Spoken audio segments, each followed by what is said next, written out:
everybody, welcome back to Goodale Farm. I'm Peter. So it's a nice cool day today.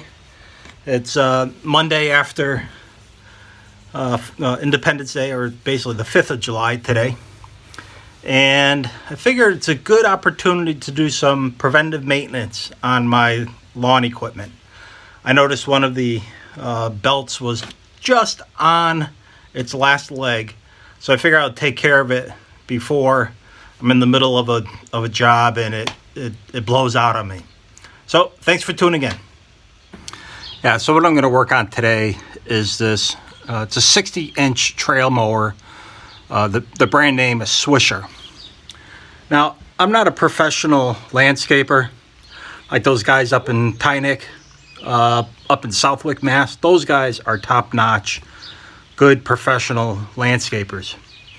And you know, one thing I know they do is they maintain their equipment so that when they're out on a job, they're doing the best job they possibly can.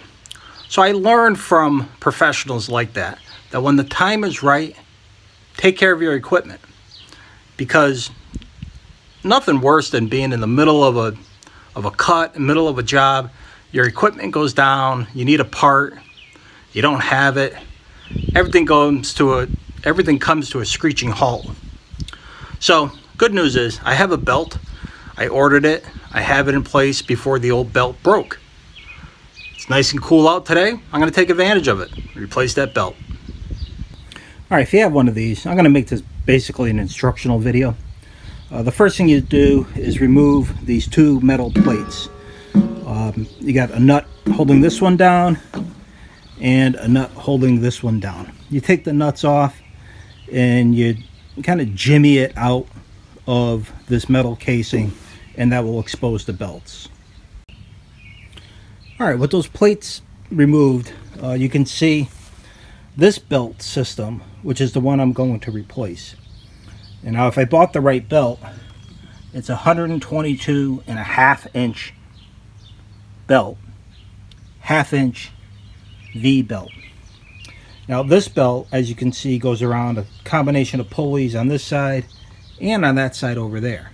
Now there is a second belt that I replaced about 2 weeks ago, and actually runs off of the motor drive shaft, and it runs this way, and it actually connects onto this pulley system. So, you know, belt number one is a much smaller belt that really works off the engine, and then this belt is the one that engages the blades itself. So let me take a look at what I got here. Man, talk about being on borrowed time. Look at that thing. Now, I cut the lawn yesterday with this belt, and the way they make these belts is this outer layer is really the backbone of it, and the inner layer is more flexible. So I probably have another cut or two left here, but I don't want to chance it.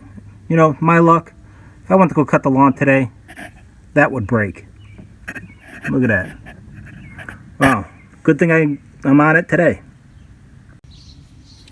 Now when you go to replace belts, either on a mower like this or on your car, nowadays iPhones are great because you can take a picture of how the belt actually gets looped around the different pulleys, so that when you go to put the new belt on, you do it the right way. So that's the next step you want to do, is not only do a visual inspection of how the belt operates, but take some photos. This way you're assured to do it the right way. Okay, after you know what you need to do, most belt systems have one pulley or one piece of the mechanism that's flexible. As you loosen it, it will loosen the tension on the belt. So here you can see this pulley here has a spring tension along with this rod, and there's a nut on the other side of this red piece of the mower.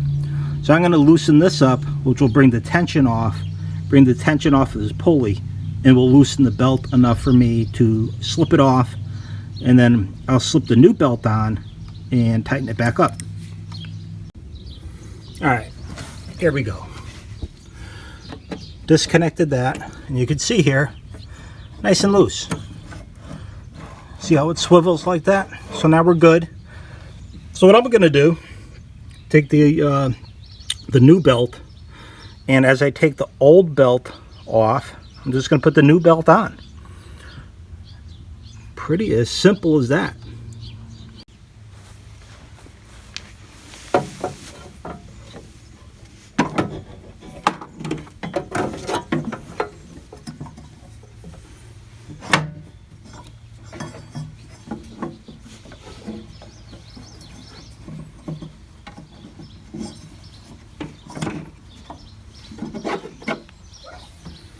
I gotta snake it underneath the body. This is where you can use 3 hands and another set of eyes. I guess a helper wouldn't would work too, but hard to find help, you know. All right. Okay, for those of you watching this because you have a 60-inch Swisher and you're actually looking to replace the belt, here's what you have to do.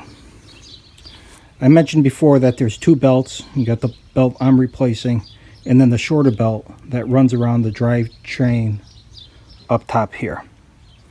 What you have to do is take this side of that second belt off of the pulley system, because the belt that you're replacing here has to enter on the top side of this mounting bracket.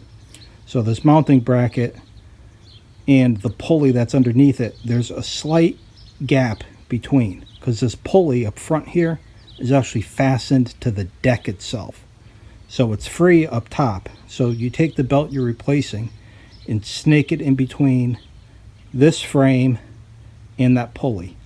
And in order to be able to do that, that other belt has to be out of the way, because that other belt then sits on top of this belt you have. It's a royal pain in the butt, but once you're there, then it's just a matter of snaking it through, say, this back side here.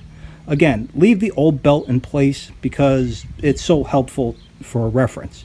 So at this point, I'm there. It's just a matter of cutting away the old belt and reattaching this spring tension.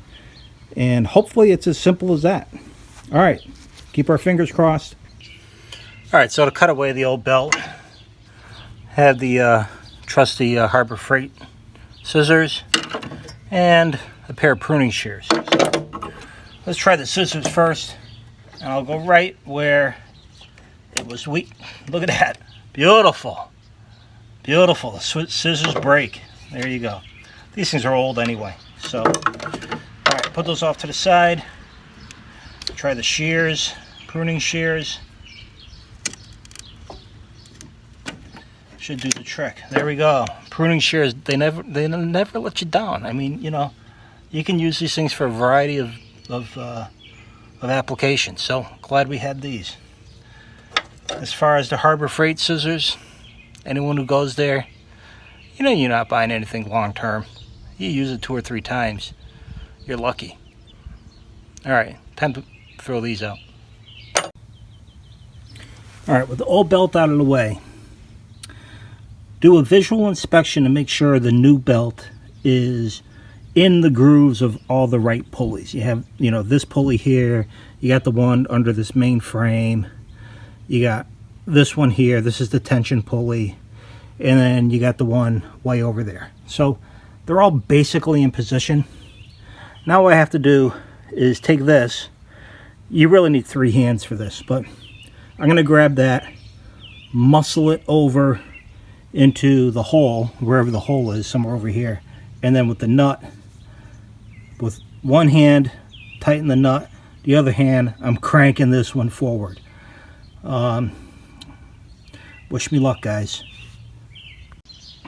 Okay, I got the belt as tight as I can manually. Now, as I pull this, the best I could do is get a couple threads of that bolt and nut fastened together, because the spring tension's pretty pretty tight. It's maybe an obvious point, but you want to be underneath the belt with this bolt. So if I can do it manually, great. If not, I'll have to use some vice grips.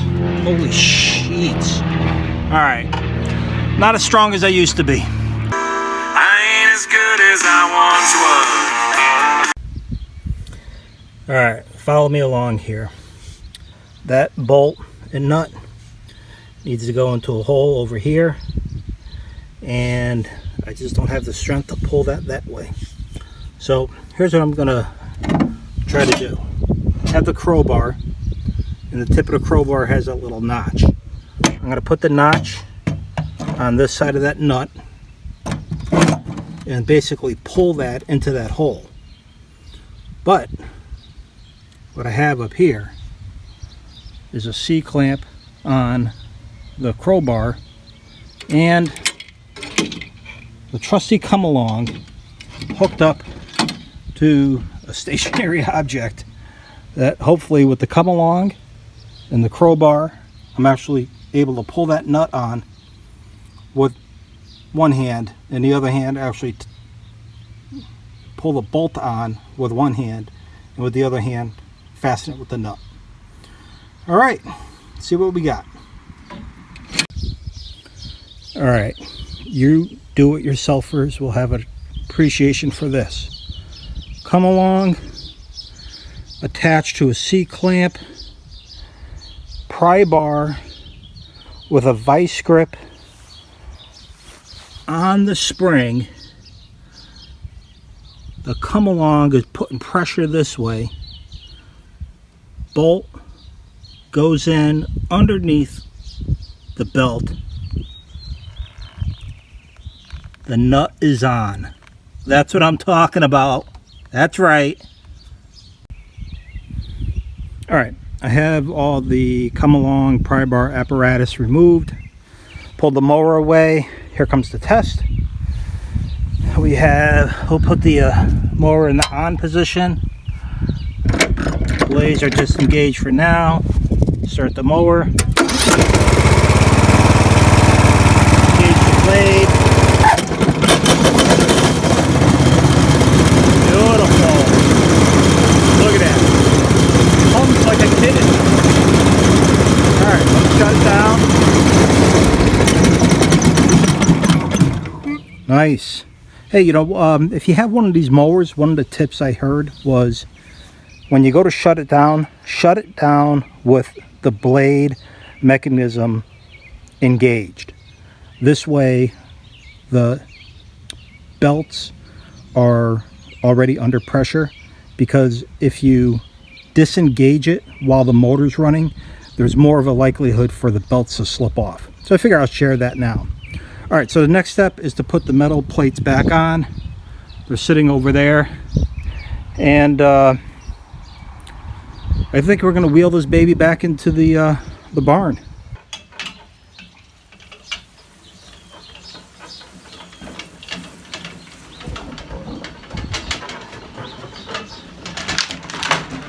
Because we gotta show the family. All right, we got the first rattlesnake of the season crossing the road here. My neighbors Nick and Shannon, Hey guys. called my attention to it. So he's going to be crossing soon, going in. I'll try to call the guys to see if he want to come pick it up, but here we go. Eastern Timber Rattlesnake. He's not rattling, so he seems to be nice and calm and not in too much fear. So he's going to cross the road over there. Hopefully there will be no cars coming. Northern Timber Rattler. And it's not making a noise. All right, everybody, she's back in the garage. Man, I was so happy to get that done today in the nice cool weather. You know, doing something like that in the brutal sun, especially when you're under the pressure of it breaking in the middle of your job, no fun. So happy to get that done. So in closing, hey, wanted to say hello to Scott and the Tynet crew. I mentioned them earlier. And also, I hope everybody enjoyed the little break and saw the rattlesnake. I was fortunate to be able to capture that on one of my trips to the garage My neighbors were out in the street looking at the snake as they were driving by. So the first one of the season that I was able to capture on video. If I get others, I may do a little story on them. But I figured while it was active today and I had it, why not capture it? So anyway, hey, thanks again for tuning in. And until next time, hope you're having a great day. Bye.